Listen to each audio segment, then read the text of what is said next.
आध्यात्मिक क्षेत्रों में मोक्ष या मुक्ति का मीनिंग है मनुष्य रूप में रहकर ईश्वर के साधना करने का प्रक्रिया एवं साधन भजन करके ईश्वर के दिव्य लोक में पहुंचना ही मोक्ष या मुक्ति है। ईश्वर के साधन भजन करने का दो मेन प्रोसेस होता है। पहला है अभ्यंतरीण साधना और दूसरा है बाह्यिक साधना। अभ्यंतरीण साधना का मीनिंग है ध्यान मेडिटेशन प्रोसेस में ध्यान में ईश्वर के चिंतन करने को कहा जाता है अभ्यंतरीण साधना। इसमें कोई मंत्र जपना ठीक है या दूसरे प्रोसेस है बिना मंत्र में ईश्वर के चिंतन करना, यह है अभ्यंतरीण प्रोसेस। इस प्रोसेस में आध्यात्मिक क्षेत्र में 7 मेन चक्र होता है, रूट से सहस्रार तक। साधु चक्र एक्टिवेट करने का प्रोसेस इस अभ्यंतरीण साधना में गिना जाता है। और एक प्रोसेस है बाह्यिक साधना। बाह्यिक साधना मतलब पूजा पाठ या विभिन्न उपकरण साधना क्षेत्र में, जैसे हवन कुंड या यज्ञों में कुछ देना, इसको बाह्यिक साधना कहा जाता है। अभ्यंतरीण साधना का 2 मेन पार्ट है। एक पार्ट है मंत्र जप करके ध्यान करना और दूसरा है बिना मंत्र के ध्यान करना। मंत्र जप करने से धीरे धीरे हमारा जो बॉडी आध्यात्मिक चक्र है रूट से सहस्रार तक 1 से लेकर 7 तक ये चक्र एक्टिवेट हो जाता है धीरे धीरे। इसको कुंडलिनी मेडिटेशन प्रोसेस भी कहा जाता है। इसमें मंत्र जो पहला पार्ट है मंत्र में चक्र एक्टिवेट हो सकता है।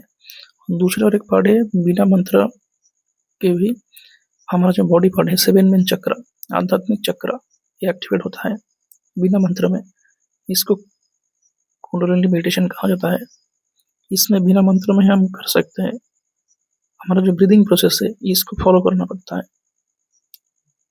कोई स्पिरिचुअल मास्टर से इसको करना एप्रोप्रिएट रहेगा, नहीं तो झट से कुंडलिनी एक्टिवेट होने से हमारा बॉडी उस एनर्जी को दिक्कत आ सकता है। इनमें जो एक्सपर्ट है उन लोगों की सहायता से कीजिए इसको, नहीं तो कोई दिक्कत हो सकता है झट से एनर्जी एक्टिवेट होने से।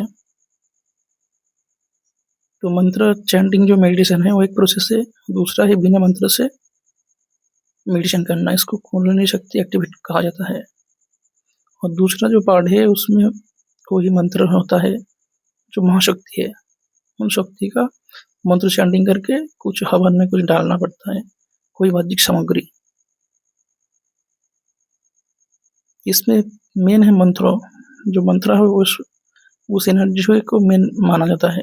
जो बाह्यिक प्रोसेस में कुछ सामग्री या उपकरण, जैसे कि कोई मूर्ति के पास कोई चीज रखना खाने का, या और कुछ विभिन्न प्रोसेस होता है इसमें। दूसरा पार्ट है क्या है बाह्यिक प्रोसेस, जिसमें पूजा सामग्री में जो उपकरण यूज होता है उसको कहा जाता है मंत्र प्लस बाह्यिक मटेरियलिस्टिक कुछ सामग्री, ये है दूसरा प्रोसेस, इसको बाह्यिक प्रोसेस कहा जाता है। तो मेन जो प्रोसेस एक है कि अभ्यंतरीण प्रोसेस मंत्रों या बिना मंत्र से कुंडलिनी शक्ति एक्टिवेट, ये पहला प्रोसेस है। दूसरा प्रोसेस है मंत्र प्लस कुछ उपकरण बाह्यिक उपकरण से ईश्वर के सानिध्य में पहुंचना।